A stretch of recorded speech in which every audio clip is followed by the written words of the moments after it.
Hello there, dear YouTubers or the people who will be visiting my website. Hello there, dear website visitors of the colorlessking.info. My name is Mr. Colorless King. I am the owner of the pe person who actually thought of the Colorless King dimensional model. So today I will be talking about the none other than the seventh dimension of the colorless king dimensional model, where I will be explaining the following term, which will be called the parallel path processing or atomic parallel path processing. So without further ado, let's get started. So first of the thing that I will be explaining is what is the parallel path processing. In order to know this, we must need to understand plus 6D. Now in case if you are confused what is this, you can go to my website where, sorry, not my website, my YouTube channel, where I have put stuff there, such as KING1993 Gaming. And this is the website where, sorry, this is the channel where I normally upload gaming stuff. Only in this one part I have made a playlist which is called Colorless King Dimensional Model, where you will get all of the information from negative 4D to positive 6D easily. Okay, so the thing is, for a just a refresh, from negative 4D to 0D are simulation hypothesis, and from plus 1D to plus 16D are characteristics of the atom. So I have made a very large quantity of highly detailed amount of information of each of the video, so you can go and watch there on my YouTube channel. So I have made up to 5. Okay, now in order to understand the 6, we must refresh our memory with the 5D. So the plus 5D is, it allows us to understand. Okay, we will be talking about the 7 dimension, but we will need to be refresh our memory of the 5 and 6. Okay, so in 5D I said, okay, it allows us to see all of the internal parts of a 3D object on the inside using the 5 medical machines. What are those 5 medical machines? Such as MRI, MRI, CT scan, X-ray, ultrasound. This is ultrasound. Okay, and PET scan. PET scan. So these are the 5 machines that allows us to see the inside of a 3D object. But when we do the measurement, what we see is a variance. Let's say we are going to look at the brain. Okay, so BRAIN, brain MRI. So when we look at the brain, we can see a large quantity of details. Okay, so the question is, why can we see the large quantity of details in the brain? The reason is, we are basically looking at the thermodynamic variance of each of the elements. So for example, let's say we take a plate. Okay, so let's say this is a iron plate, this is a gold plate, and this is a silver plate, this is a bronze plate, and there are many type of plates. So I will be naming each of them. Let's say this is iron, bronze, gold, and okay, let's see, bronze, gold, and silver. Okay, so there is going to be on the top a thermal detection camera. The thermal detection camera will look at the heat on the top of each of these plates. Okay, but here's the thing, if we go full volume of the flame from the bottom, okay, then what will happen is the thermal detection camera will detect variance in the temperature for each of these metals. Some metal will absorb more and will reflect more, some metal will absorb less but reflect more, I do not know. Those type of variables factor will happen. So the question is, what about I do something tricky? I will apply variable flame to each of these plates from the bottom, so that after the last measurement, which will be done by the thermal detection camera, what it will see is that the top of the plate is going to be the same temperature, because what I did, I use variable flame amount from the bottom. By using the variable flame amount from the bottom, I was able to make a thermodynamic gradient that is basically going to be the same on the top of every plate. Okay, so by doing this, I can basically say that the sixth dimension allows us to see the thermodynamic variance of every atom. Now remember, The reason I'm saying this is because, as I've already said, we detect everything with frequency, whether it is heat, whether it is heat or cold or vibration or signal. Everything is like a frequency. So a thermodynamic detection, a thermodynamic detection is quantum mechanic wise is basically like detecting a certain frequency. So when it comes to color, if we look for color, we know what type of frequency is getting absorbed, then we can say uh, this is that color because that frequency is returning less. Okay, so something like that. So if the plus 6D is representing the thermodynamic variance of the atomic structure, which I have named here as variable atomic thermodynamic resonance, okay, then the 7D, according to how I was thinking intuitively, was if the energy, okay, let's say this is a ball, a 3D Euclid ball. If the energy is entering the ball, obviously it cannot take the energy infinitely. It cannot take the energy infinitely. If the material cannot take the energy infinitely, then what does it mean? It means the energy has to go somewhere. So where does the energy go? So that is the question, right? Now this is where my 7D concept comes into play. So this 7D concept came into my intuition by looking at a certain YouTuber that goes by the name Alpha Phoenix. He does a lot of experimental stuff, which helps me understand the characteristics of the electron a lot more better. So what is electron in my perspective? Nothing is below the atom. Okay, everything is up to the atomic scale. Anything that is below the atomic scale, I do not call them, I or the CKDM do not call them subatomic particle. We do not call them subatomic particle. Rather, everything that is below the atom, I call them in the CKDM as the subatomic signal. Like they are signal, they are basically like invisible signal that goes from atom to interact and show information from one place to another. This is basically what light is. Okay, so if you go back and read my plus 40, you will see that in the plus 40 I have specifically stated that light is basically like a frequency match with atom to atom. And when the frequency match happens from atom to atom, then this, if this is the light source, then what will happen is when the frequency is in a certain amount in a frequency meter, then obviously only then it will turn into this atom into a detectable reflection point. Okay, now let's forget all of those right now and think about the plus 7D. So the plus 7D is after looking at this person's video, especially the how does electricity find the path of least resistance. So here is the thing. In the particle zoo, uh, particle zoo, particle zoo is like the standard model of particle physics.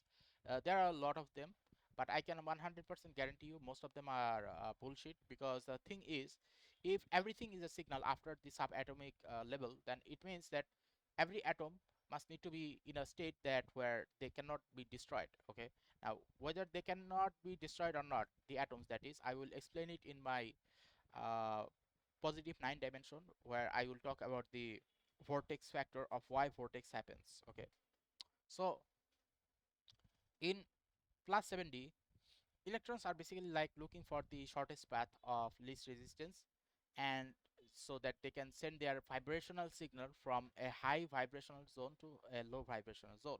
Now what do we know about thermodynamic? What do we know about thermodynamic? The thing about thermodynamic is, let's say this is a metal rod, okay, and the top part is, the entire thing is cold, right, and I apply heat on this top part, then eventually what will happen is heat will come down from the top to the bottom. It doesn't actually stay on the top, it goes to the top to the bottom. But what happens if I apply it from the top, sorry, from the bottom to the top, then it will uh, go from bottom to the top. Okay, but here is the thing, if we, let's say, make a 2 two of them. Let's say we make two of them. We shall apply heat. Let's say this mark, red mark. Okay, we will apply heat from this place to here, and then we will apply heat from this place to here. Okay, let's say they are very far away. For laziness, I basically draw them in one place.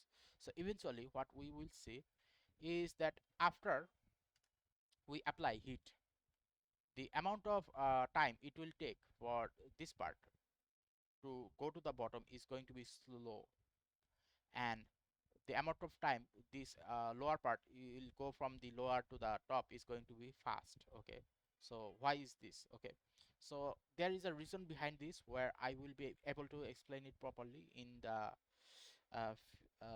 positive 12 and 13 dimension, that will basically explain all of this stuff: what is heat, what is magnetism, what is gravity, what is signal, well, most of those things.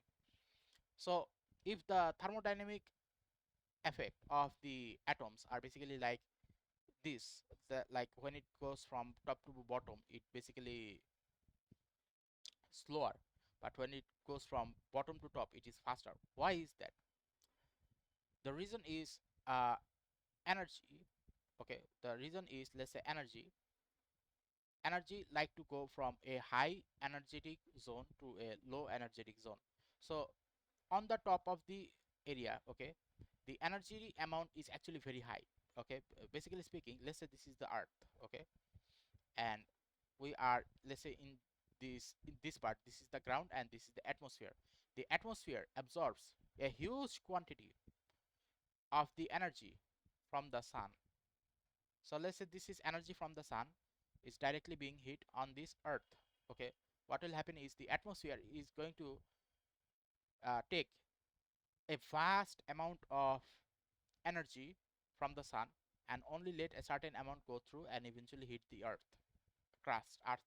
Okay, so this is why I am saying that by the time, if we let's say use a certain type of let's say wood burning, let's say people want to go to camping. Okay, so they want to go to camping and they want to burn some wood.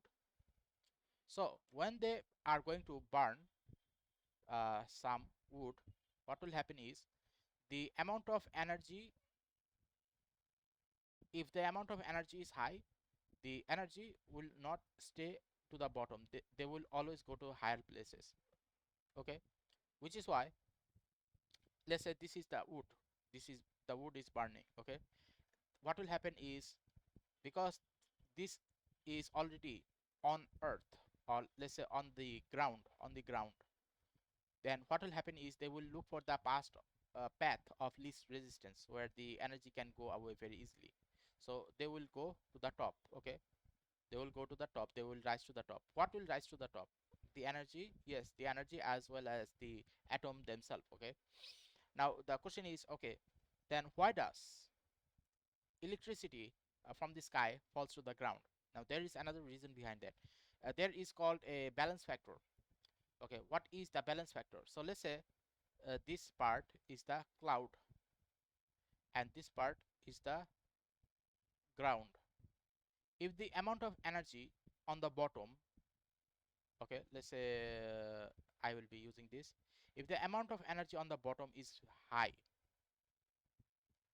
then they will go up. But if the amount of energy in the cloud, okay, cloud energy is high, let's say the cloud energy is high, then what will happen? They will go to the ground. Okay, so this is the effect. If we talk about uh, electric energy, if the electric energy is very high on the top, but the amount of stuff that is in the cloud are basically less dense than the material that is on the bottom, then obviously they will go to the bottom and eventually lightning strikes happen.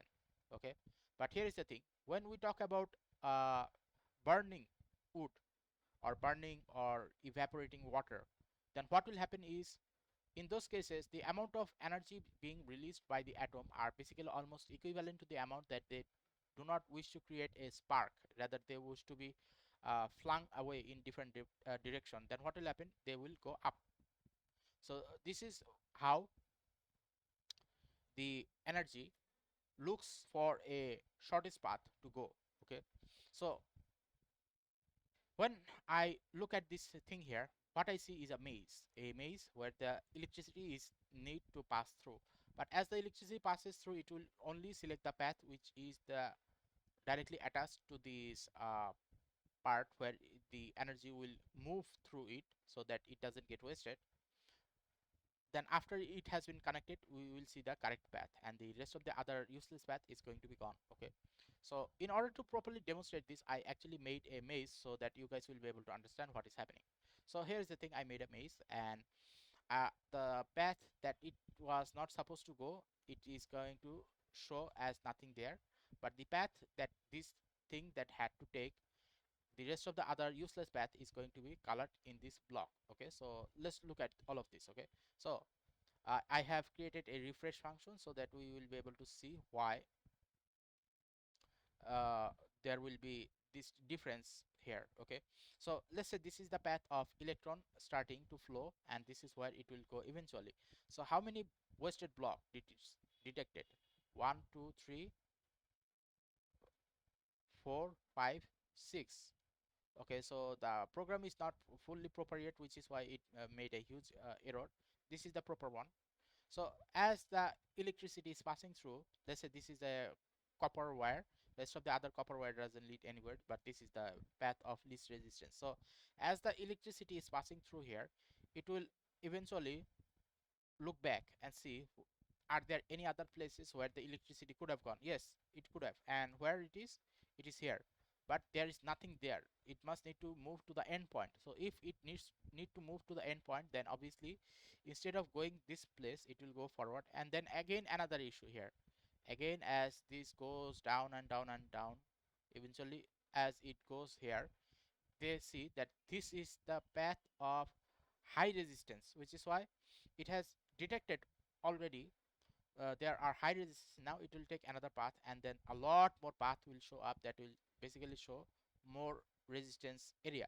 So the resistance area are basically now the software has blocked it as unnecessary path, and it will eventually go and go to the easiest path. Okay, so what happening in this case is the electron are basically doing something called parallel path processing. Basically speaking, the electron are part of the atomic structure, that is the electron are basically signal, and the electron sends signal to the surrounding and see which path the electron are flowing, and then what will happen, the electron flows in between those paths. So in order to explain this, let's say I am going to take a screenshot of this.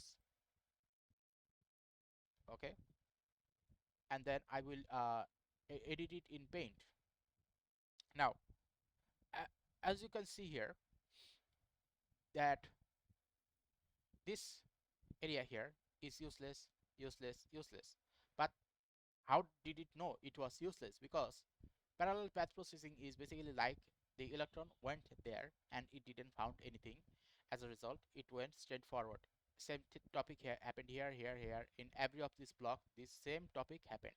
So the electron are not basically saying I can go only in one path, but I do not know.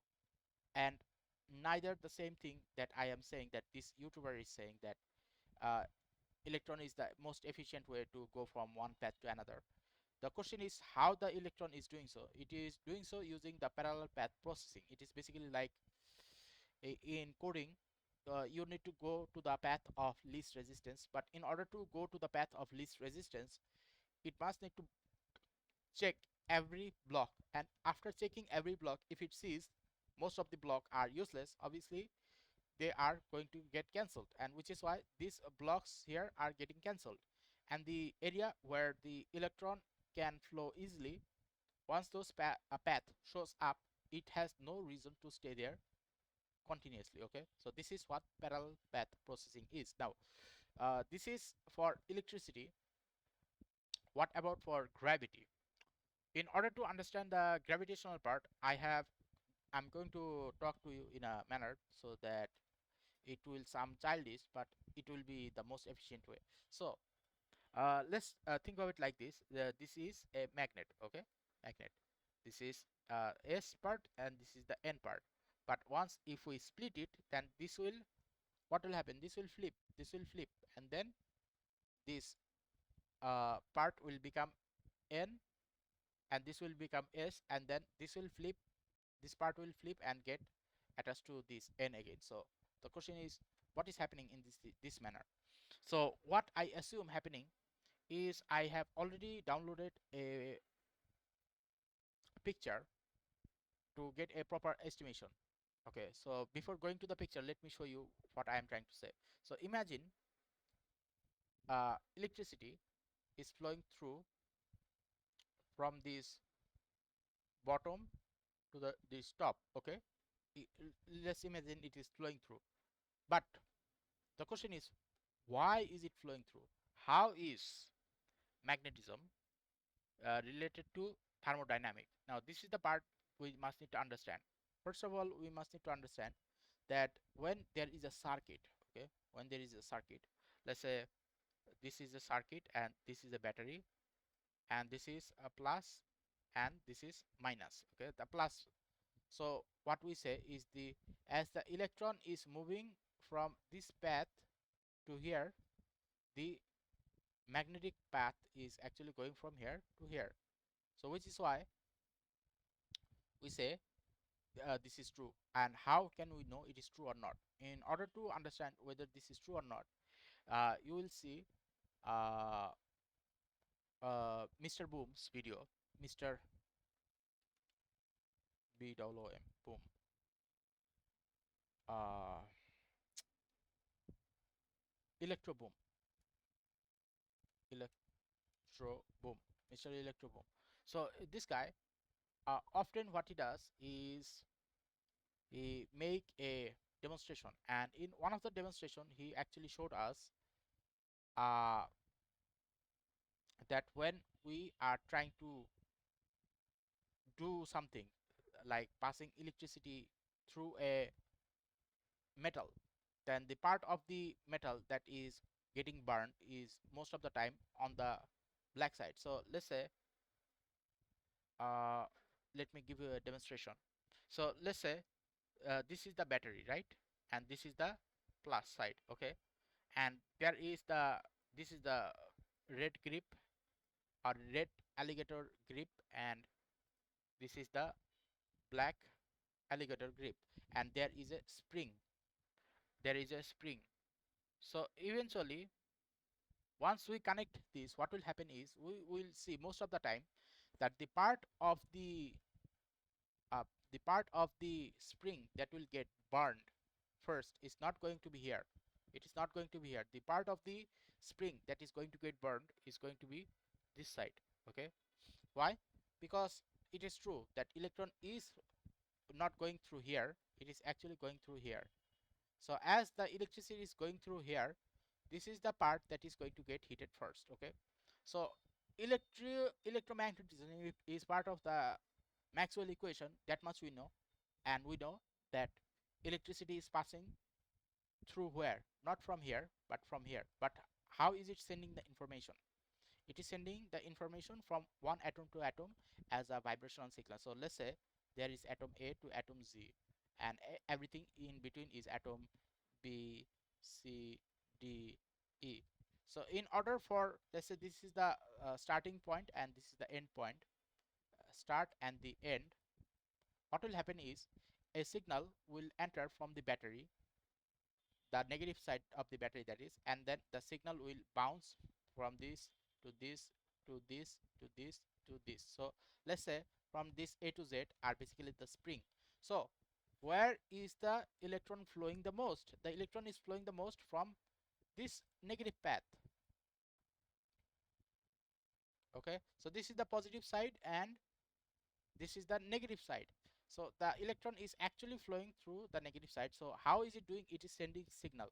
So it is sending signal. In order to understand the signal topic, you must need to go and watch my previous videos where I said that electron are basically like signal, SIGNAL.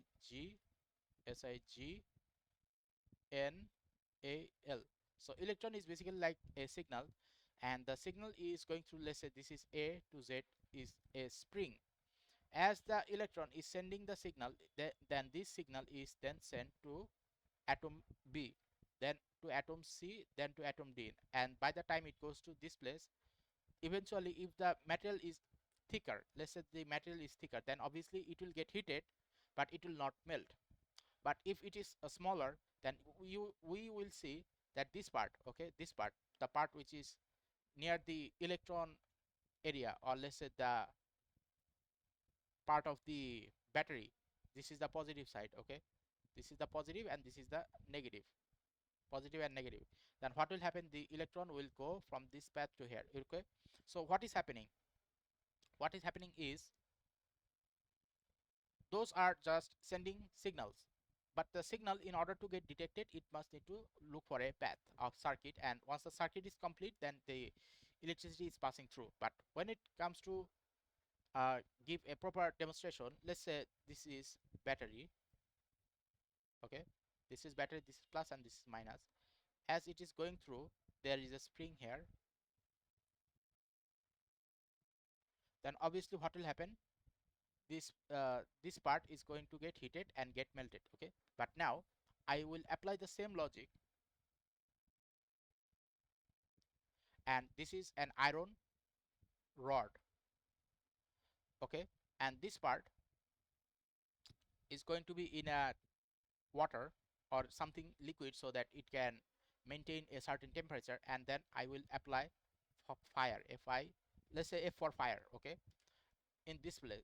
Then what will happen is the fire will get attached, or the fire will send high atomic heated signal to this place here, and as it gets heated, it will then send its high amount of what should I call it, signal, to the area where there is low signal. So where is the low signal? The low signal is in this area here. So as the fire is sending the signal from point A to point B to point C to eventually to point D, what will happen is first of all this point is going to get heated, and then this, and then this. So eventually, by the time the fire is basically sending signal from one place to another here, all of the atom in between will get extremely heated, and then it must need to go as to a certain place. Where must it need to go? It must need to go in a place where there is coolness over there. So as a result, what you will see is when you apply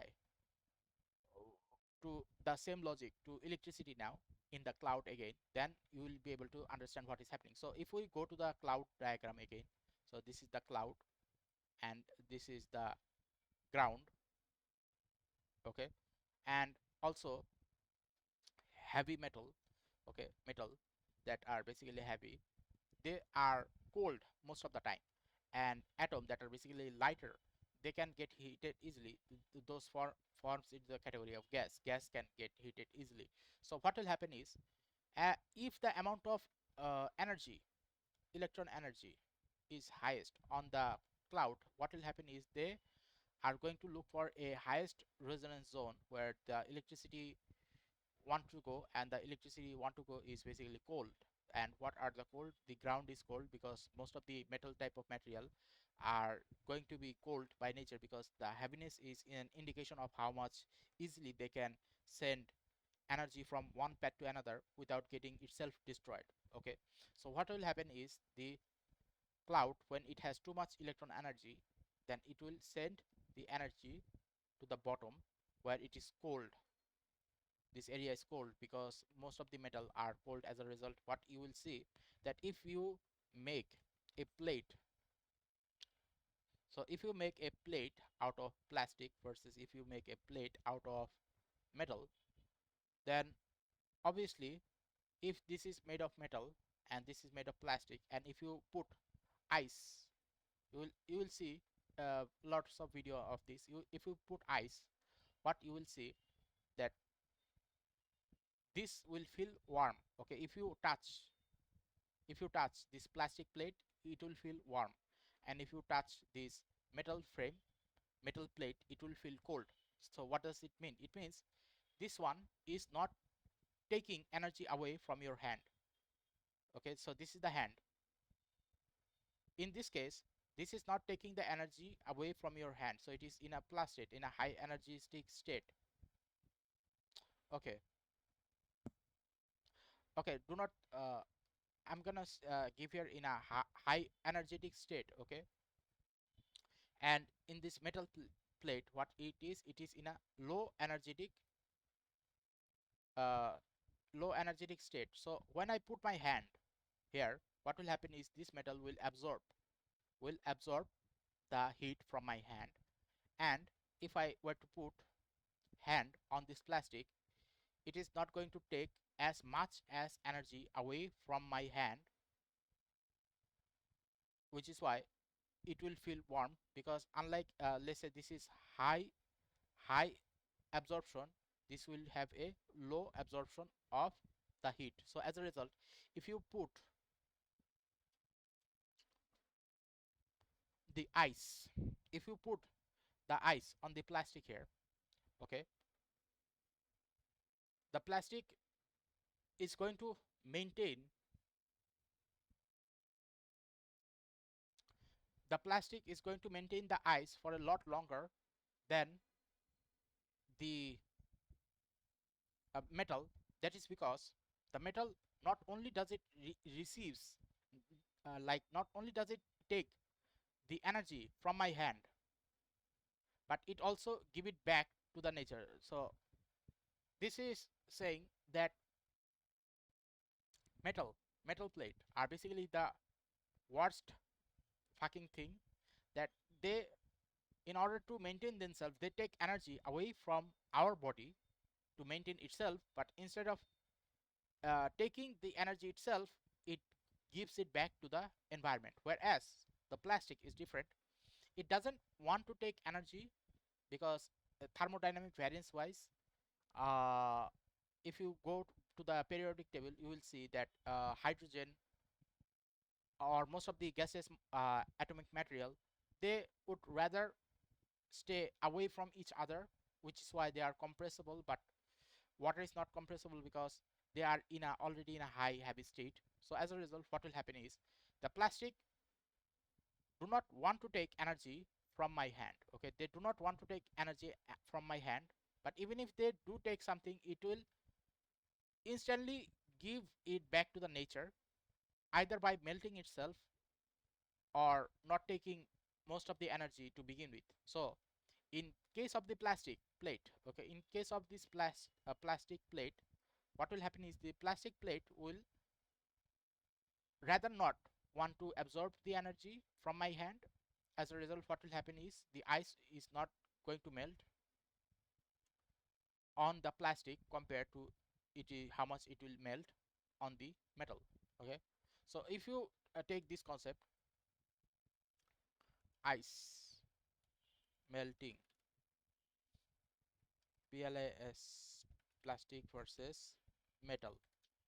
So if you take this idea, okay, you will see something already written here. Let's see, ice melts significantly faster on metal than on plastic because of the thermal conductor. Okay, let's say I'm gonna move the thermal conductive away and just gonna talk about something like uh, an energy transfer. Okay, so energy transfer wise, if something is already preventing energy absorption, then obviously it is not going to give its energy to someone else. Okay, so in case of the plastic, okay,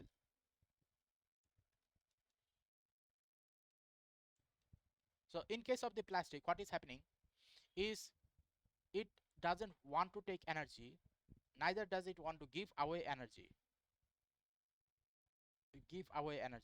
So this is plastic. Okay, whereas metal wants to take energy, but it also give away energy.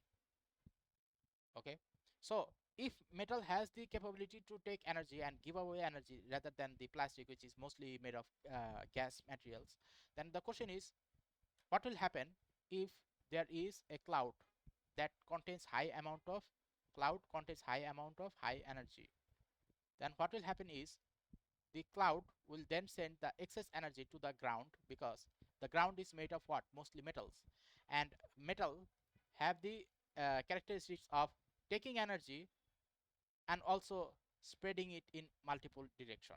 Okay, so this is the thing about why I am saying that electricity and thermodynamic are part of the same topic. They both want to go in a low energy state, and they also look at the component of the metal itself. Okay, so if there is a plastic plate versus a metal plate of two different types, let's say one is aluminum, another is iron. Aluminum, okay, not that. Let's say this is aluminum, this is iron, and this is plastic. Then if a certain thunder cloud is going to cloud thunder cloud, whatever it is going to choose a destination of sending its energy to the nearest uh, highly absorbent stuff, and all if all three of them are nearby each other, then obviously energy is going to enter this area here. Because iron has the most amount of what? Capability to absorb energy and then give away energy.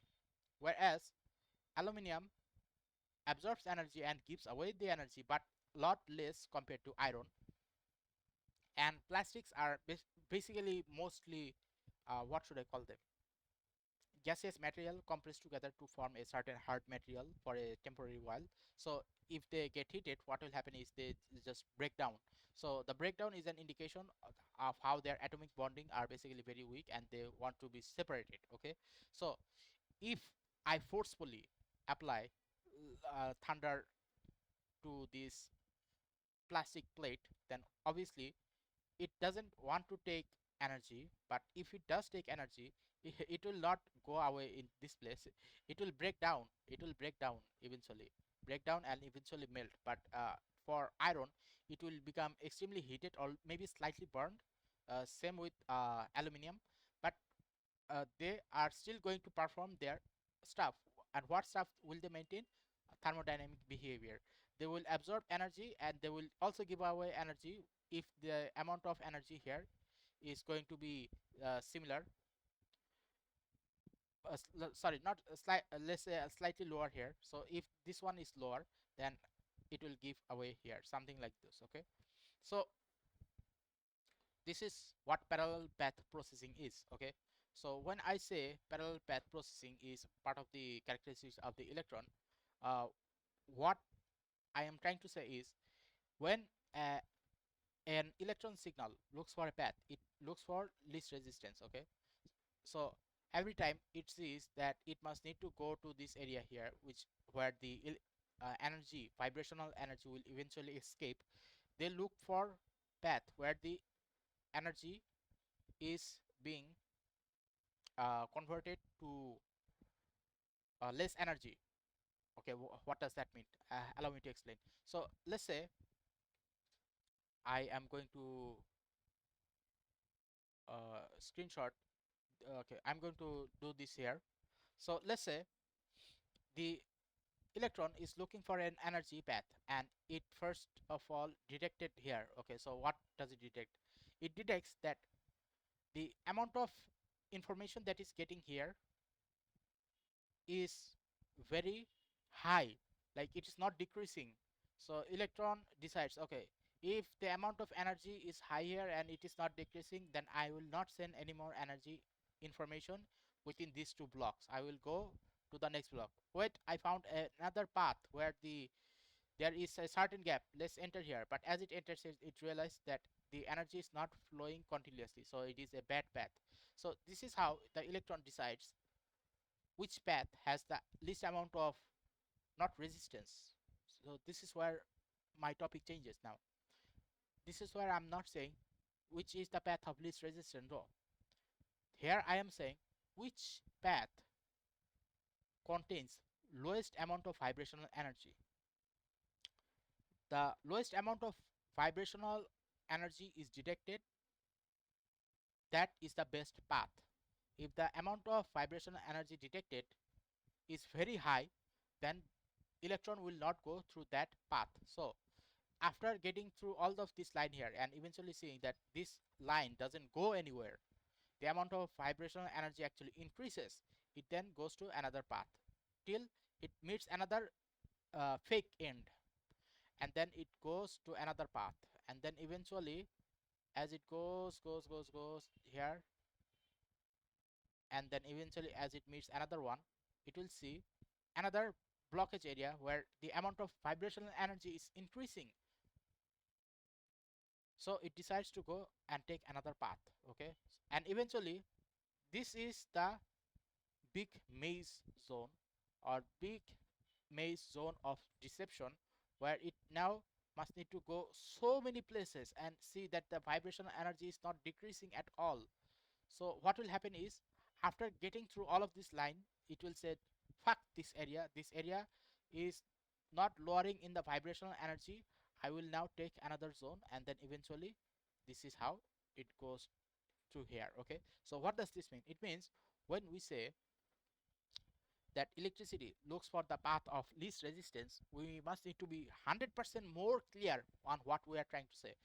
The electricity actually does not look for the path of least resistance. Okay, the electricity does not look for the path of least resistance. What it looks for is the path of less vibrational energy. So in this case, let's say the amount of vibrational energy here is high,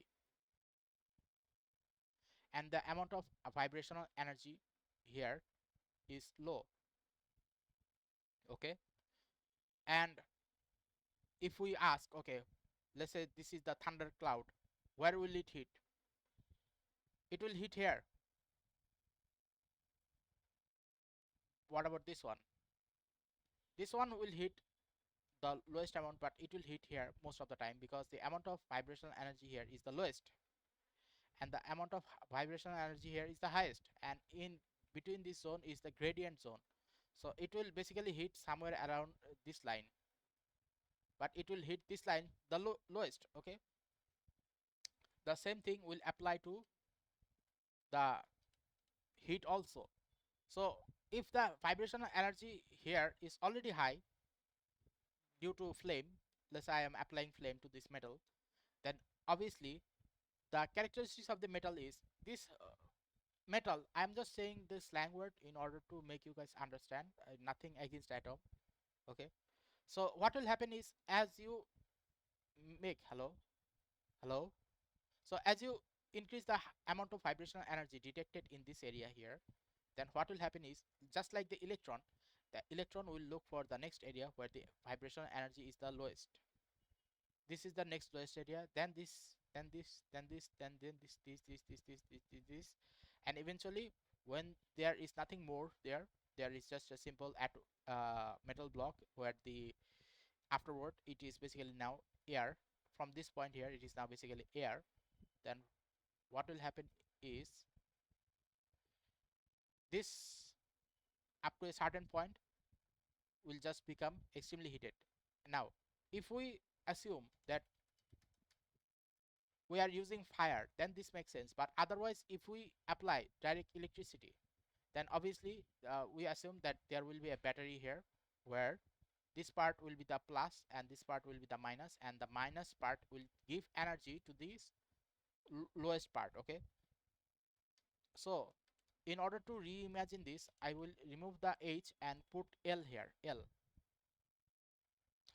Okay, and this is the battery and this is the plus. Okay, so what will happen is, electron will enter this low area zone, it will become a high area zone. Okay, then this is the next low area zone. Now it will go from here to here, and eventually it will become a high area zone. Okay, then we'll move to the next one, and then this will also become the same, and eventually as it goes here, the final part is done. Now it will give the, it will only move, the energy will only move if the circuit is already complete. Now if the circuit is complete, then what will happen is, it will look for a slightest variance. Okay, so let's say this was how much, 1 degree Celsius, 2 degree, 3 degree, 4 degree. Okay, but as it goes from here, it will now detect, okay, it was 1 degree Celsius, now it is 2, this is 3, this is 4, and this is 5.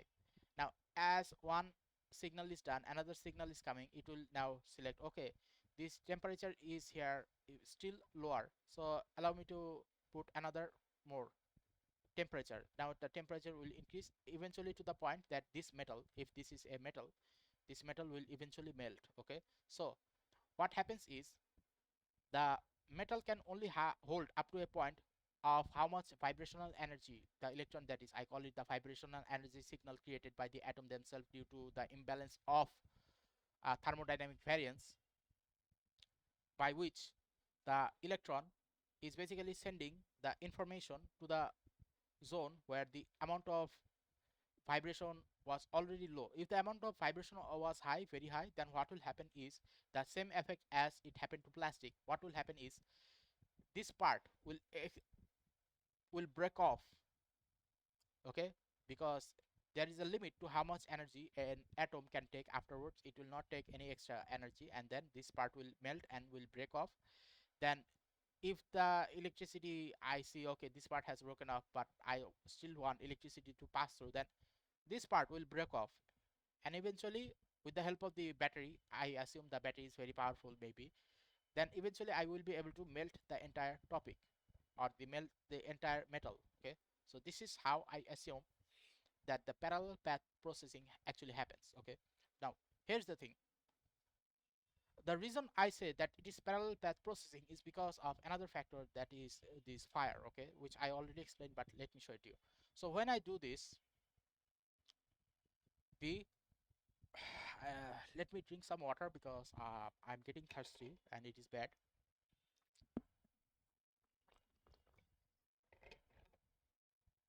So let's assume that this is the lighter and this is the ball. And then as I give it energy to the ball, uh, let's say vibrational energy, then eventually energy will spread from here. As you already saw that the energy spreaded from here and then eventually went down, right? But as I turn the thing off, eventually what will happen is this top area you can see a little bit brighter than here. So eventually, even though the amount of energy here is the highest and the amount of energy here is the lowest, if I turn it off, eventually you will see that not only this part of the ball will get cooler, rather the top part of the ball will also get cooler. But shouldn't it maintain its temperature a lot more? Yes, it should. But because the nature of the metal is, because it is now interacting with the air, it will basically dissipate the amount of extra energy to the air. So eventually, if I were to take a screenshot of this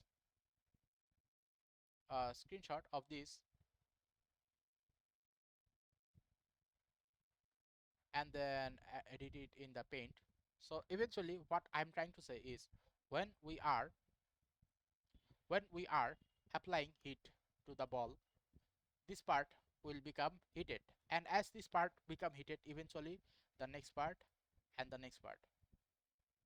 The same logic also applies to electricity, that electricity flows from the lowest vibrational energy zone to the highest vibrational, sorry, from the highest vibrational energy zone to the lowest vibrational energy zone. But as soon as you remove this lighter, eventually what will happen is they will not receive any more energy. Rather, eventually the energy will dissipate into the air from all direction. So what does this mean? It means that every atom,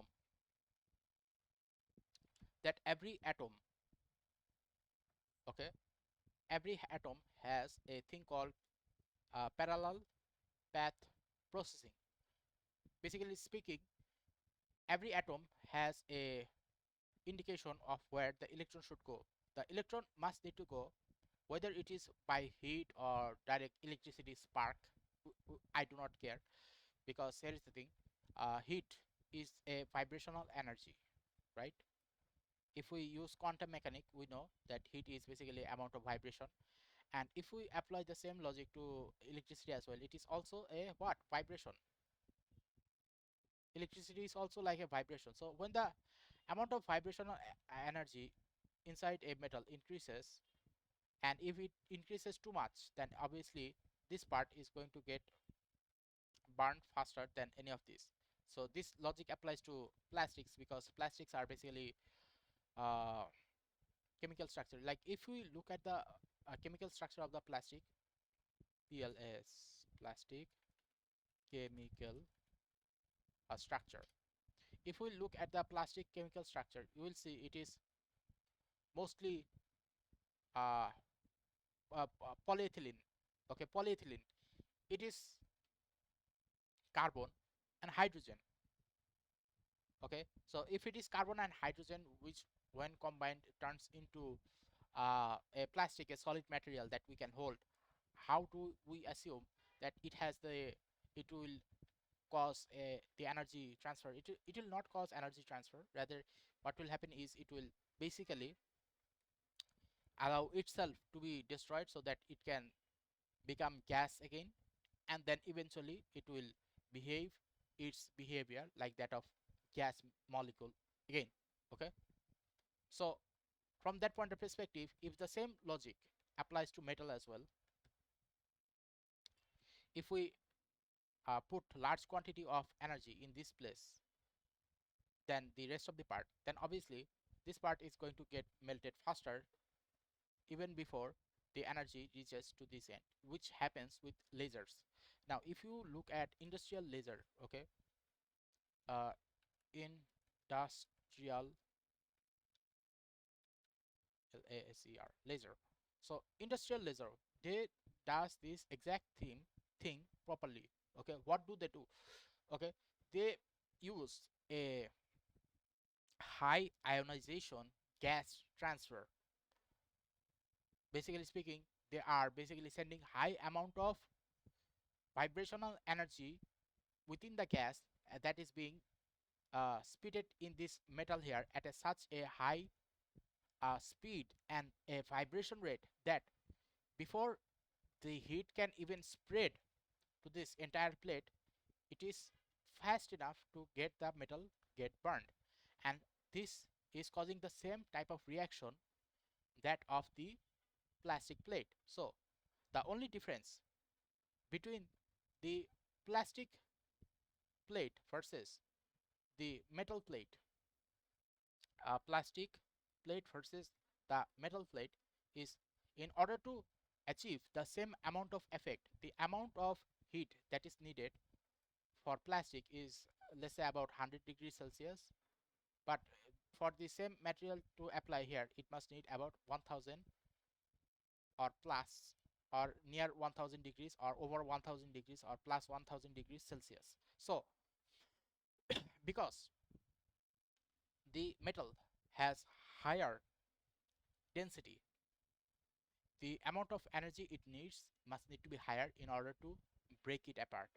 But if we allow the same plate logic and say the amount of heat needed to break the molecular bonding of the polyethylene plate, then we must need to understand that the polyethylene plate has hydrogen and carbon, and hydrogen and carbon, when heated even by the slightest amount, which is about 100 degrees Celsius, it will break apart.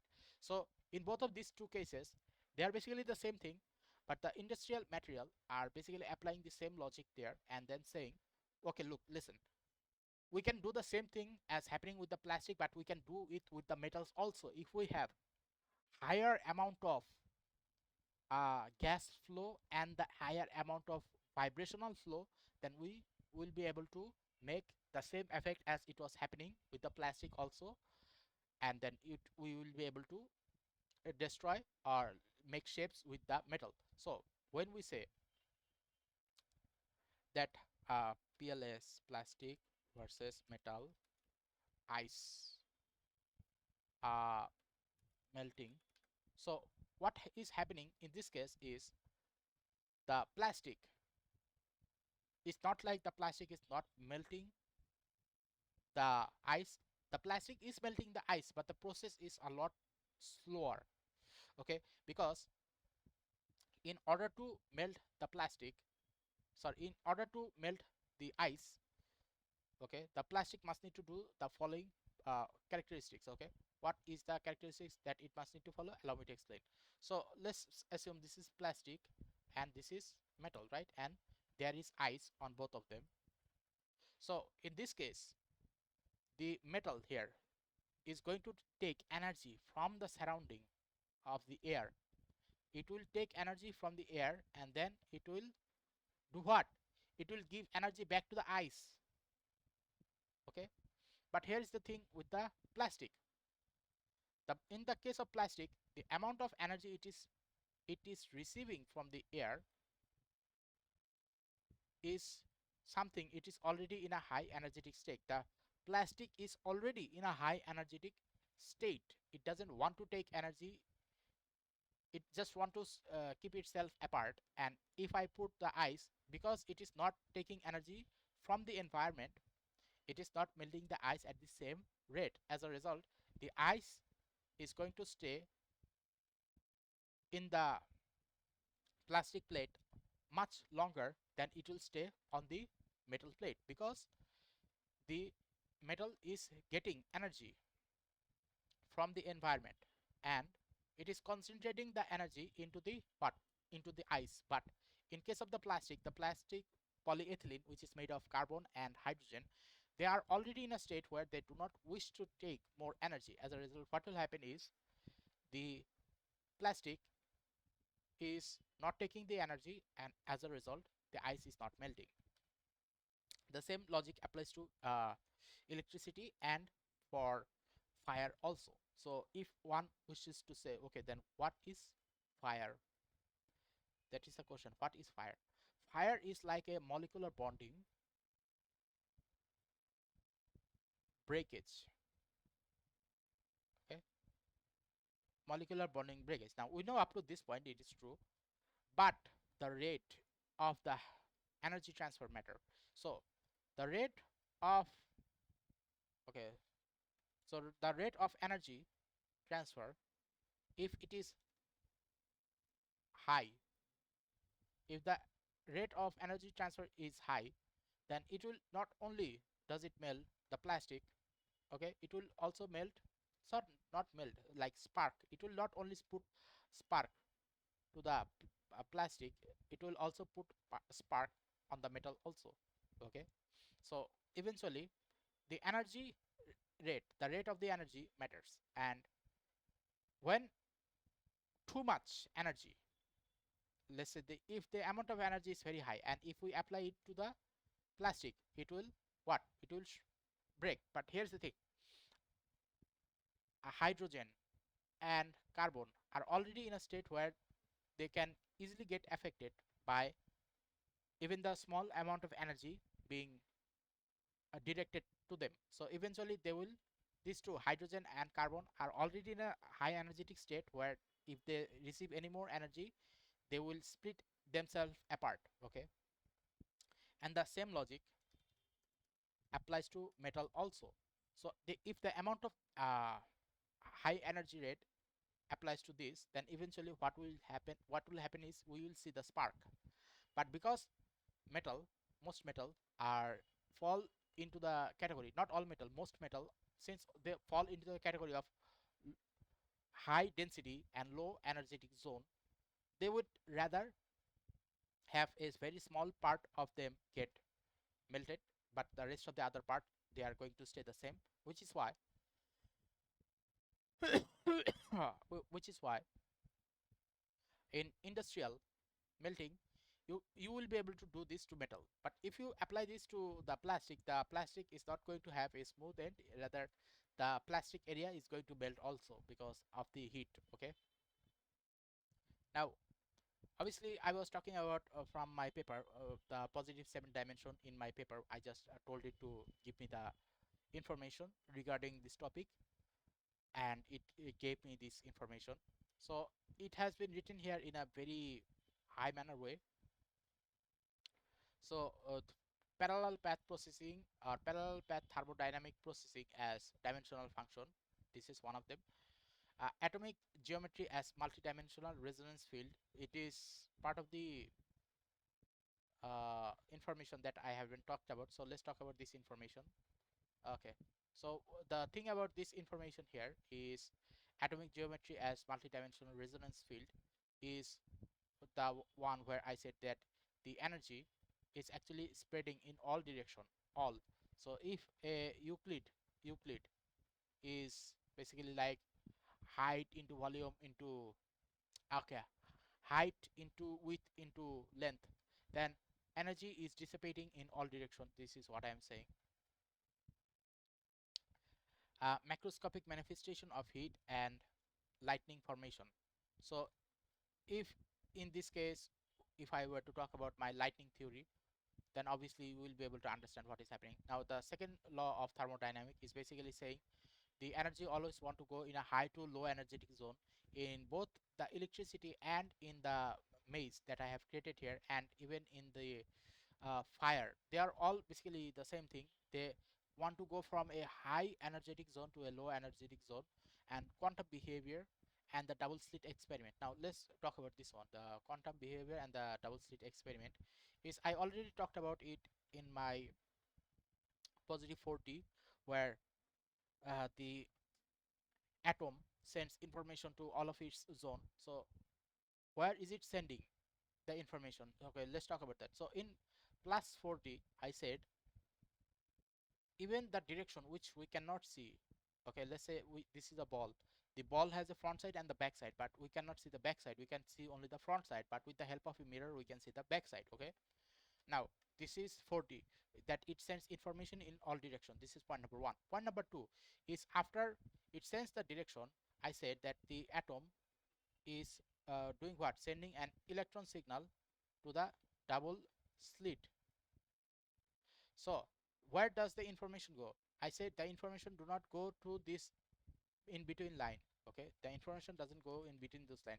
The information passes from the gap. In this gap, this is the gap zone, right?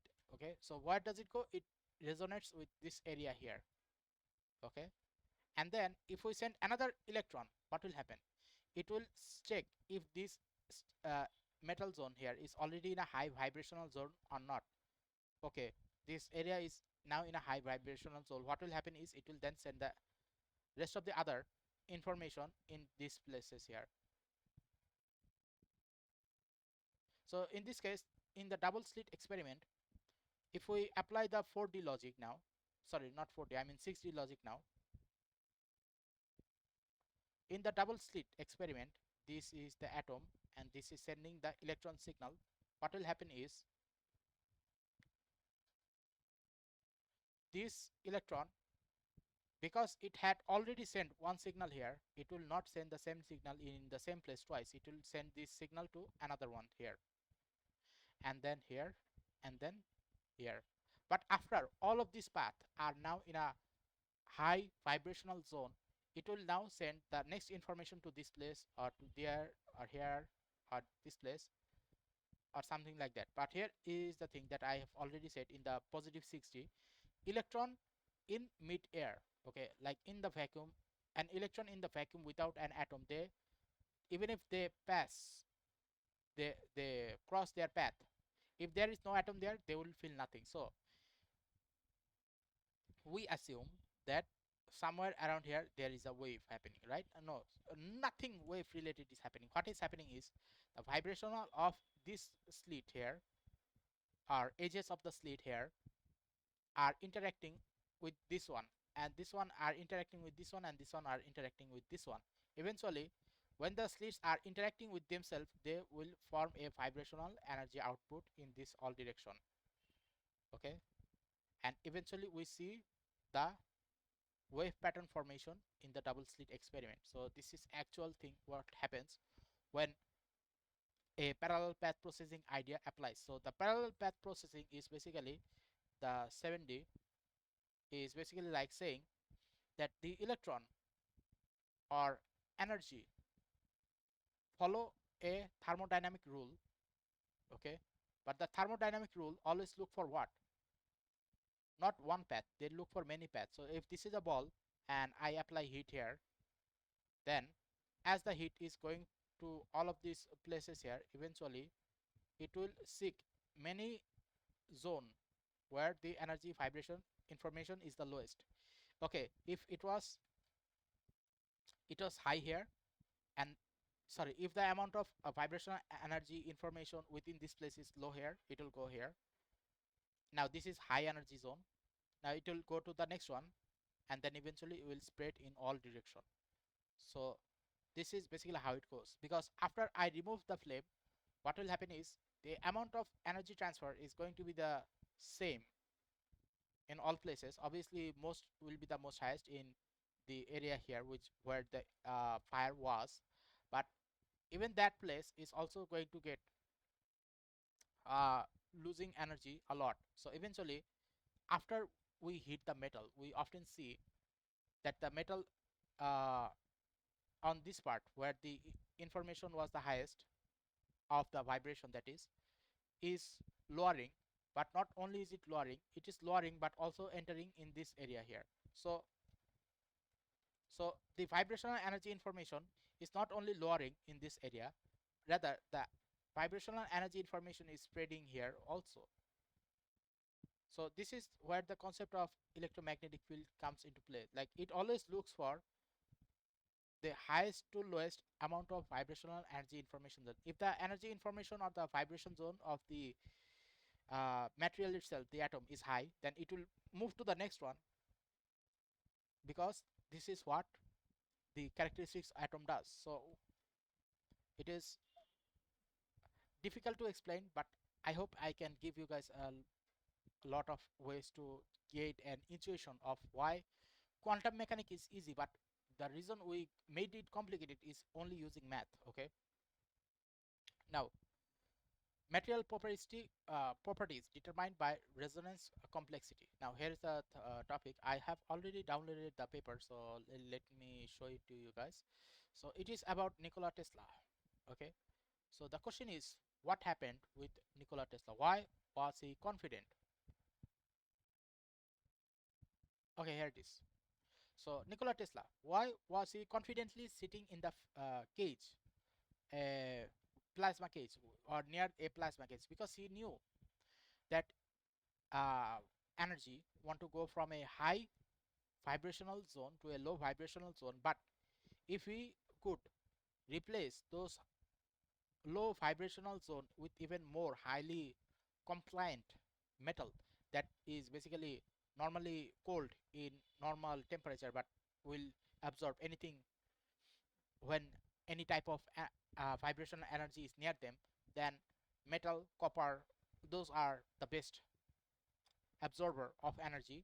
As a result, he put those things around him to get blocked from receiving the vibrational energy of the information from the electricity. So as a result, he was confident because he knew electricity was not going to touch him, because his uh, energy absorption rate from the body is much lower than the energy absorption rate from the copper and the iron.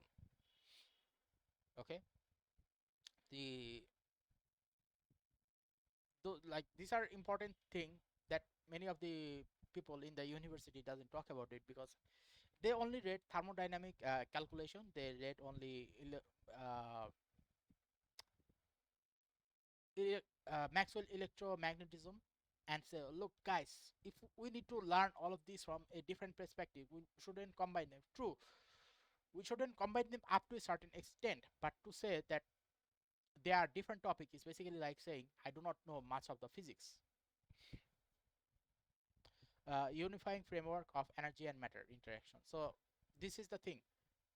Okay, this is the whole topic of the parallel path processing. So my parallel path processing idea actually came from by watching this YouTuber's video, Alpha Phoenix, of how electricity finds the path of least resistance. It doesn't actually look for resistance. Okay, my final warning. Okay, this is a warning, because if you take it literally like a school student, then don't take the information like that. Think of it like this. Uh, Electricity or electron does not choose does not choose the path of least resistance. No, they don't work like that. What electricity or electron does is they use parallel path processing. After looking for the parallel path processing, the electricity look for a low vibrational zone, and then energy enters here. And if there is another zone which is basically just right beside this high vibrational zone, then energy will not take this path. Okay, the electron energy is not going to take this path. What is electron energy? They are basically signal sent from one atom to another. So what will happen is this path they will omit, and they will directly go to this one. Okay, so this is why where this uh, diagram now shows more proper idea of what is happening. If the amount of vibrational energy is not lowering, then electron knows that those are not the place where it must need to flow. Okay, for example, this is the first blockage. It saw that the energy or the vibrational amount of those area, this block here, was not decreasing, which is why it decided it will not go there, because the energy there is not decreasing. It will then move to the next path. Okay, so that's basically how it goes. So parallel path processing is part of the CKDM most important topic, like what path does the information wants to go, and all information are vibrational by nature. So vibrational are energy, and energy travels by parallel path processing, and then after this parallel path processing happens, it see where the vibrational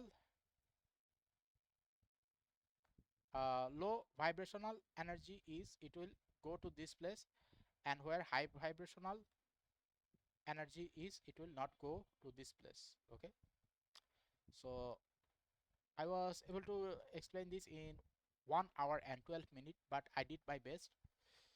And if I forgot something, I will edit in the future. Do not worry, because this is a huge topic, and sometime you will see that the my website will have more information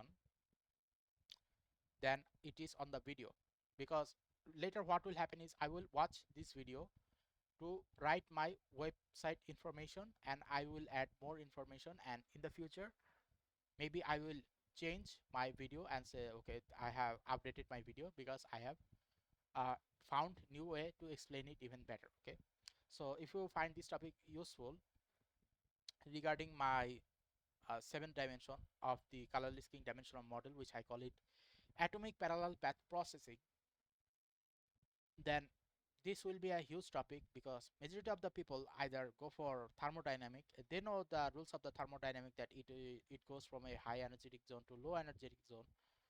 Then how does electricity work? This is where many people actually fuck up, because electricity can even flow in warmer places, but it depends how much warm are we actually talking about. If we talk about warm, like let's say I am, while I am making this video, I am in a room temperature of how much, about 17 degrees Celsius.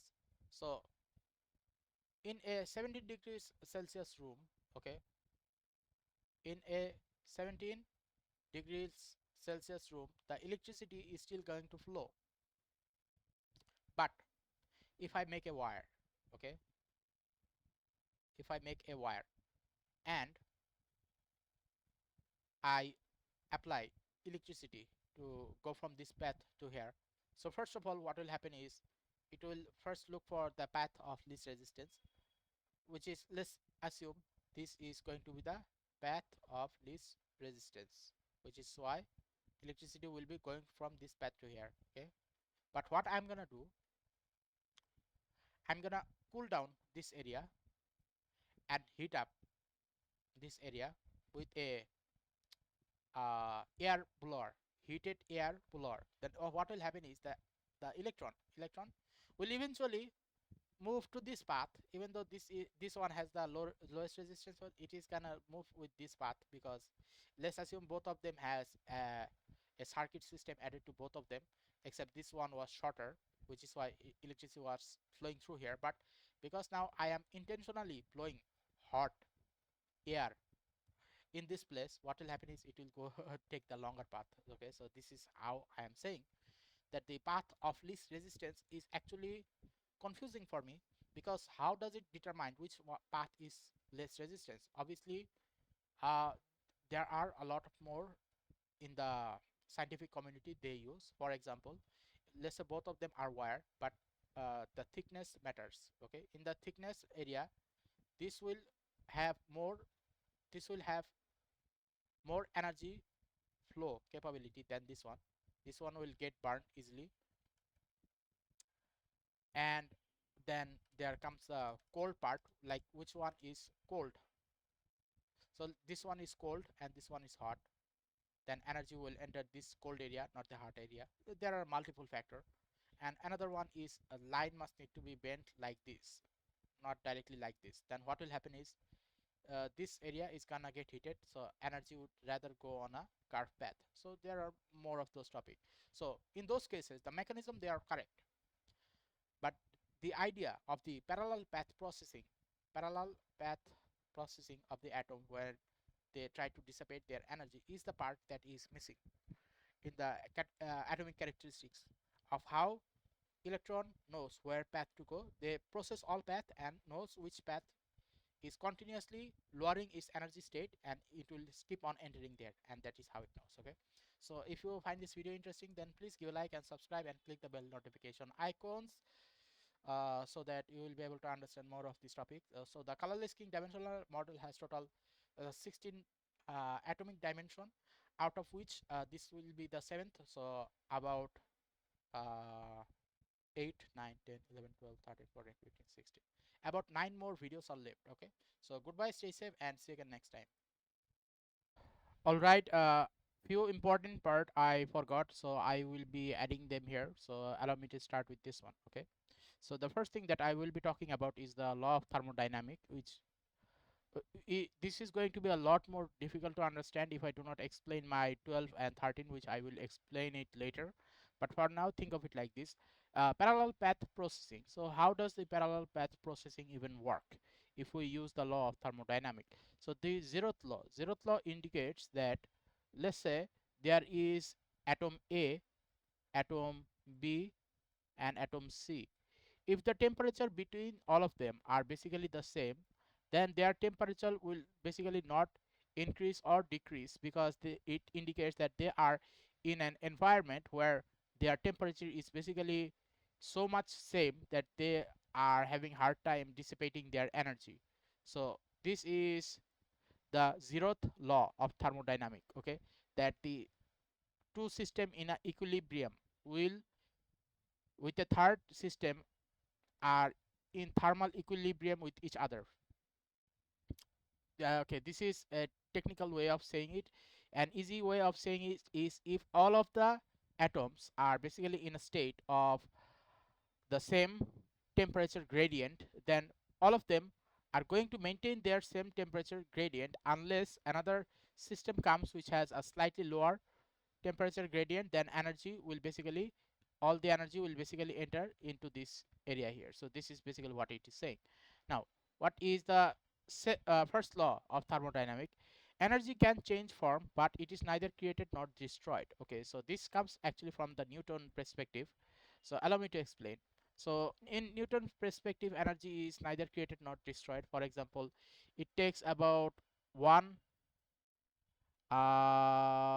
something like 1 gram of water,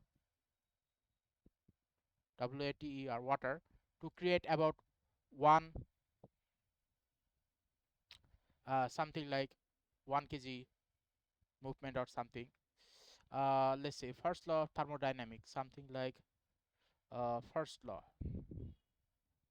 First law of thermodynamic is basically like, where is it? Like I'm looking for the easier one, not the math. Energy cannot be created or destroyed. It can only change form or be transferred from one object to another. So in this case, what is happening is, when this thing is getting stretch, what will happen is they will turn from gaseous to liquid. So the best example I can give is basically like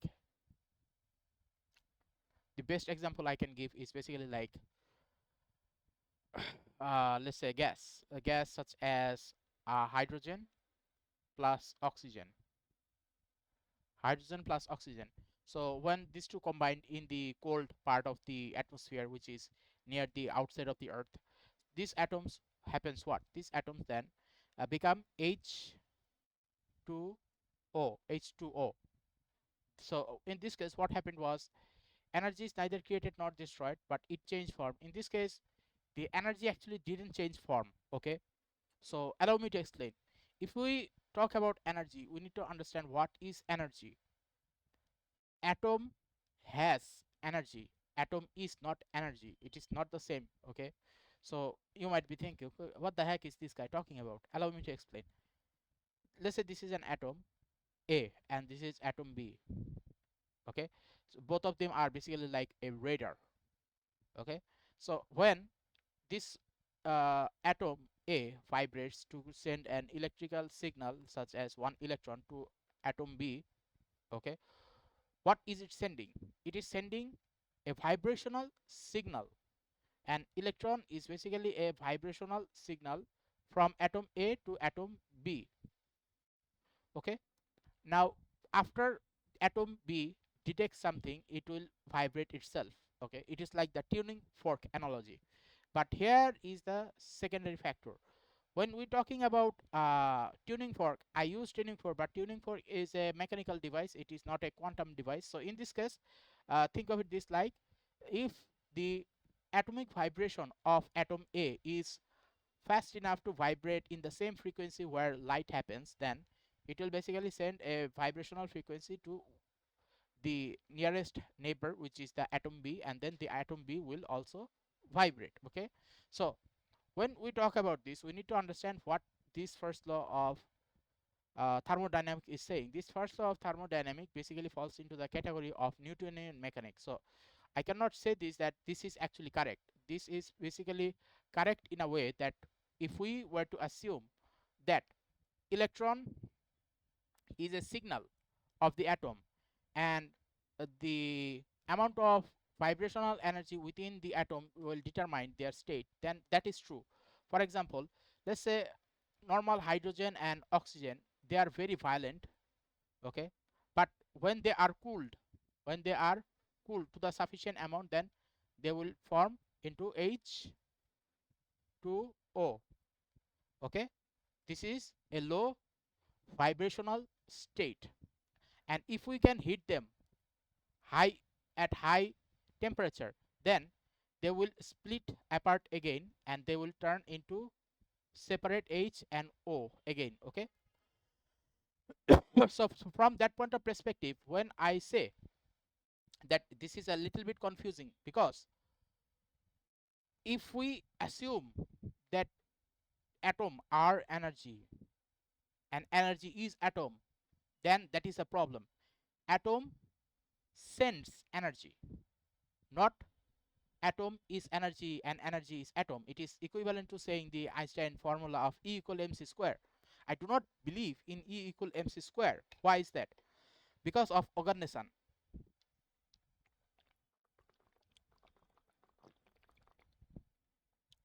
According to the theory of special and general relativity and many other people who support that, they say that if we can make any atom extremely energized, then it will basically turn into pure plasma and its own atomic capability will be gone. False, because organism, the atomic number organism 118, it was heated up to 2.4 trillion degrees Celsius, and yet it just went back to 82, which is lead or Pb. It just went back to lead. So the question is why? Why did it did not fully get destroyed? Why did it went from 118 and 82? That is because in my plus 60, I specifically said thermodynamic atomic variance or atomic thermodynamic variance, where I stated that atom from 1 to 82 are real. Anything after that are basically some sort of anomalous bonding, where the bonding are basically made in such a way that the machine itself cannot distinguish the difference between two hydrogen and one thallium, which is, sorry, two hydrogen or two helium, or one helium. So if thallium, which is 83, if the atomic detection material cannot uh, understand the difference between 81, which is thallium plus uh, hydrogen, or is it helium and helium, if they cannot understand the difference between these two, then it means that 83, which is thallium, is the original atom, and the machine cannot tell the difference between the proton and the neutron within a combined atom such as bismuth. So a machine cannot tell the difference between bismuth and thallium with helium. This is the whole issue. So which is why I said that all the atom after 82, all the atom from 1 to 82 is real atom, and all the atom after 82, sheesh, 82 from 183 to 118 are basically a anomalous bonding, anomalous bonding, some sort of anomalous bonding that we do not know of, that the machine detects as one atom but it isn't. Okay, so from that point of perspective, the first law of thermodynamic is unclear. Okay, so when this say energy is neither created nor destroyed, what it meant to say is atom are neither created, this is C, okay, C, atoms are neither created nor destroyed. Atoms are neither created nor destroyed, but they change form. How? If they are in a high energetic environment, then obviously the hydrogen and oxygen will basically be in the air, but when they are cooled down, okay, then they form into H2O. And if they are cooled down even more, then they form to ice, into solid material. So when we say this energy is neither created nor destroyed, what I wanted to say is from Newtonian mechanic, Newton thought that atom and energy are basically the same thing. Einstein also thought the same, that uh, atom and energy are equivalent, which is why E equal mc square happened. E equal mc square happened. Okay, but I am saying that E equal mc square is not true. Atom sends signal, and this signal are basically electron. So in my calculation, it will be something like the speed of light c, whatever c is. So c is equivalent to energy hopping. It's like jumping from destination 1 to destination 2, and destination 1 and 2 is basically the length of how far the c can go. So it is an electrical signal or energy signal transfer. So this energy signal transfer is happening where, let's say the lowest atom which we can think of is hydrogen. So if we can send the speed of light c energy in a hydrogen environment where a distance of 1 c equivalent, about 300,000 kilometers, per second, then we need to see how fast or how much distance can it get from hydrogen, which is distance 1 to distance 2, and see how long it can go within a certain amount of time within hydrogen, because hydrogen is the lowest amount of atom we can detect. So if we measure the travel distance of C in hydrogen atom, then we will be able to understand, okay, so the speed of light C is basically how much distance it can cover in a field of hydrogen. So this is what my idea of light is. It is not E equal mc square, that energy and mass is equivalent. No, atom sends energy signal. It is not the same. If it was the same, then organism could have been destroyed. Organism is 118. Organism could have been destroyed, but it was never destroyed. It just went back to 82. So what does this mean? It means atoms are basically the hard code of reality. We cannot destroy atom, but we can use atom in multiple different way to make many different of things. Okay, so this two is done. Okay, now let's talk about the second law of thermodynamics. It is extremely easy.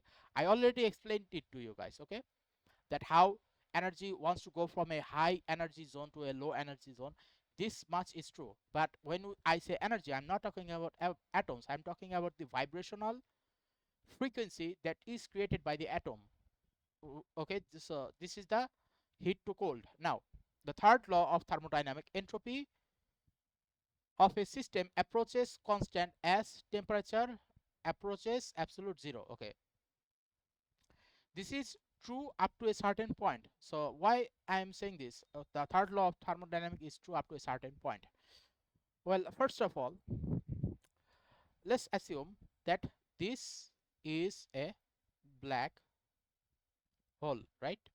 This is a black hole, and according to Stephen Hawking's, black hole evaporates, which is called Hawking radiation. Hawking radiation. But I can 100% guarantee you Hawking radiation is not real. How? It is a mathematical conclusion made from the mistake of Dirac, who suspected that a positron is basically the negative of electron, which is not true. And because of this exact reason, I am going to say, because it is not true, which is why black hole radiation, which is called the Hawking radiation, is also not true. Because here is the thing, what does a black hole do? It creates a gravitational field. Okay, and the side of the black hole, which is called the accretion disk, AC, the accretion disk is a highly energetic zone. So the question is, what happens if the energy moves away? Obviously, if the energy moves away, then any of the object that also has energy will get pushed apart from this accretion disk field. Okay, now as the energy is spreading apart, what will happen is the black hole is not gonna just let it happen. So what the black hole will do is, if we assume that this is a black hole and this is the accretion disk,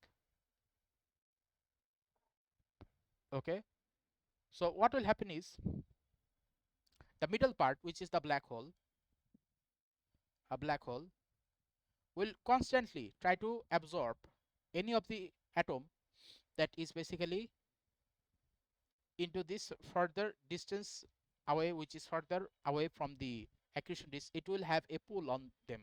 Okay, pull. And as the pull happens, what will happen is they will stay in their distance. They will not get closer to the black hole if the vibrational energy of the accretion disk, okay, if the vibrational energy of this accretion disk, this here, okay, is very high, then what will happen is the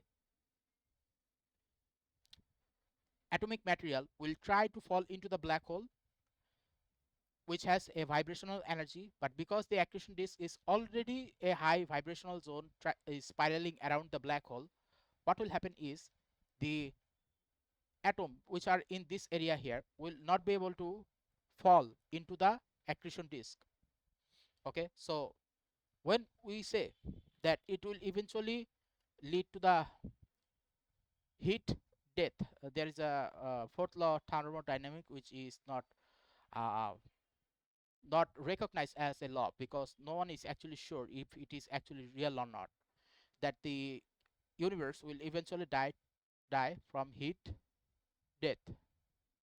So heat death is a phenomenon which is not real, because heat death is an indication when you do not apply a gravitational constant. Okay, so if we do not have a gravitational constant, then what will happen is gravity causes mass of all type to gather in one place. Okay, but if mass are gathering in one place and every mass has a certain amount of vibrational energy, how can we say? Because when we use a thermal detection camera, we can see vibration even in cold in every place. So we can say that every atom has a vibrational capability. So if gravity attracts every type of mass and every atom has a mass, then what will happen is gravity will attract all the mass m, all the mass in one place. And once all of the mass gathers in one place, the mass will also have what, a certain amount of vibrational energy inside them. And if the amount of vibrational energy increases, because the amount of mass is gathering around the vibrational zone increases, then what will happen is the thermodynamic effect will have a restart. Thermodynamic effect will have a restart. And because the thermodynamic effect will have a restart, so the fourth law of thermodynamics, which it states that uh, the universe will die due to a heat death, is actually not true. Because in the fourth law of thermodynamics, which is not even considered as a law, people assume that the universe will die to heat death is because they only saw the thermodynamic effect of energy go from a high energy goes from a high to low energy zone. Okay, so energy goes from a high to low energy zone. So if this is true, then they thought that universe will die to a heat death. But here's the thing, energy does go from a high to low energy zone, but what happens if the amount of atom within that gravitational zone increases? Then even if energy goes from a high to low energy zone, the actual atom themselves are not decreasing in number. If the atom themselves are basically a hard grid part of a reality, okay, then obviously what will happen is the atom will survive. Okay, and if the atom will survive regardless of how much temperature it is, because organization just turned back into lead, but it was not turned into pure energy, so which indicate atom cannot be destroyed. And if atom cannot be destroyed, then it means that the thermodynamic process of the reality will always restart. So when I talk about the zeroth law of thermodynamics, I agree with this. The first law of thermodynamics, it change form. So in this case, a slight motivation, slight improvement is needed. Instead of saying energy change form, we should be saying that uh, based on the vibrational energy which enters the system of the atom, they will either change form from gas to uh, liquid to solid, but they will not be destroyed. Their form will be conserved, and they will basically, when get heated, they will turn from ice to water to gas again. So this is the first law of thermodynamics, which I agree with, but not in the same way as it is written here, because atoms are sender of energy and gravity. So if the atoms are the sender of energy and gravity, then if we only talk about the thermodynamic part, which is only energy, who is going to talk about the gravitational part? So this is the issue. And which is why I also agree with the second law of thermodynamic, okay, that energy only goes from a high energy zone to low energy zone. This is true because this is how the system works.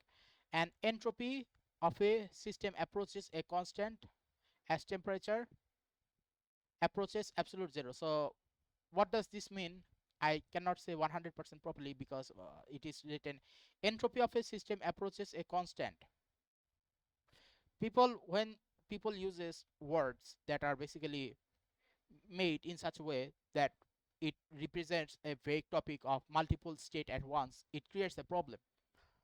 Entropy of a system approaches a constant. So I need to look at a third law of thermodynamic here, so I can give you guys a proper understanding of what is happening. Okay, so uh, third law of thermodynamic, what is it saying? Okay, third. So third law of thermodynamic, come on, show me anything. Okay, third law of thermodynamic. So temperature, okay, so as the room temperature increases, it will go to the atom. The entropy of a closed system at a thermodynamic equilibrium approaches a constant value when the temperature approaches absolute zero. I have no idea what it is saying. Sometimes I wonder, uh, am I stupid or something? The third law of thermodynamics tells us that all molecular movement stops at a temperature when we call absolute zero. Okay, movement or 0 Kelvin. Since temperature is a measurement of molecular movement, there can be no temperature lower than absolute zero. At this temperature, a perfect crystal has no disorder. Okay, okay. So now I see what it is saying. So I agree with this part a little bit, not full much. Why is that? Because here is the thing. I have not talked about the full capability of the black hole properly, because I understood what a black hole is so deeply that when I actually read about this part, that the third law of thermodynamics tells us all the molecular movement stops at the temperature we call absolute zero or 0 Kelvin. Since temperature is a measure of molecular movement, since there will be no temperature lower than absolute zero at this point, a perfect crystal has no disorder. Now, entropy in this regard, I can understand that thermodynamic law, entropy, and how all of these are basically come to a stop if the movement is zero. But here's the thing: hydrogen. Okay, so here's the thing: hydrogen, when turned into absolute zero, it turns into a liquid gas. Okay, it turns into a liquid gas. So what happens when it turns into a liquid gas? It flows outside the container. So what was shown that this was a container and inside contained was hydrogen.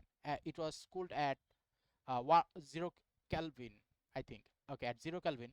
So at 0 Kelvin, the hydrogen was flowing like this.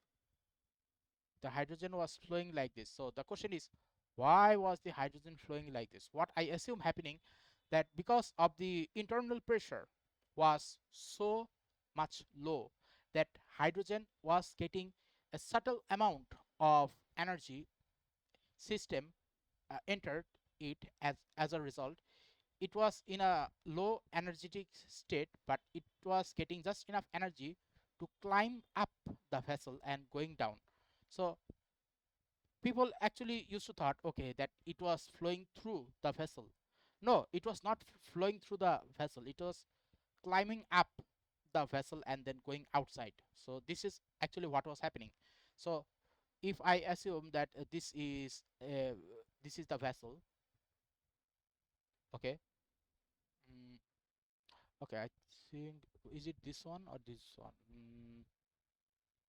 Okay, so if I assume that this is the vessel, then what is happening is, if we cut away up to this point here, okay, and then let's say this is hydrogen, at 0 Kelvin, what we usually see is the hydrogen coming out. Many people didn't actually knew why it was coming out. It was coming out because even at 0 degrees 0 Kelvin Celsius or 0 Kelvin, hydrogen was still getting energy from somehow or somewhere. As a result, it was gaining just enough energy to get out of the container and then flow downward, and this is exactly what we see of how hydrogen hydrogen hydrogen F FLOWING flowing flowing out of the PWSEL vessel uh, at 0 uh, Kelvin Kelvin.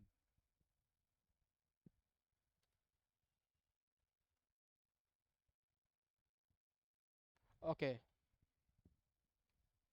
so okay, here it is. This is the one that I was talking about, except it is extremely blurry. Let's see. So what it is happening is, the reason it is flowing out because it it doesn't gain a climbing capability. It is gaining some sort of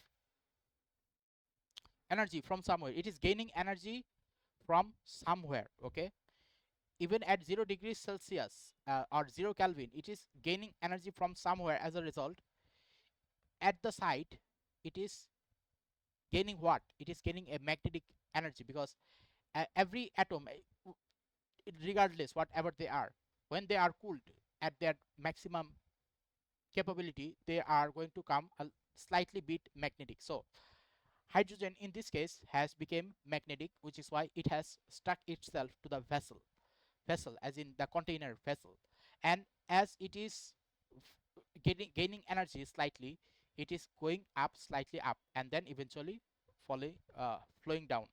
So this is exactly how I imagine hydrogen or helium basically behave. This climbing capability is not because it gains some sort of something that is making them climb. No, it is climbing up because it is gaining energy from somewhere, and it doesn't want to stay in a liquid form. It want to turns into gas again, and somehow energy was entering the system and it was climbing out. Okay, so this is how it goes. So what does this mean? It means wherever, if you hear that the third or the fourth law of thermodynamics, the fourth law of thermodynamics is basically saying there is a fourth law, but no one uses that fourth law because the fourth law is not even real. The fourth law of thermodynamics is power law, coronal heating, everything and life will be destroyed if energy spreads apart infinitely. So if energy spreads apart infinitely, then the fourth law of thermodynamics will say that the universe will eventually die once every heat is gone.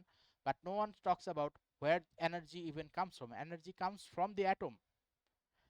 And if we can gather all of the atom in one place, then they are not going to be destroyed. What will happen is the entropy will restart, as with the helium, which was why the helium, even though it was in a absolute zero, it was still gaining energy from somewhere because helium doesn't want to stay together very easily, just like hydrogen, and as a result it was getting apart. So for example, if I were to say, I think I have nothing to say actually.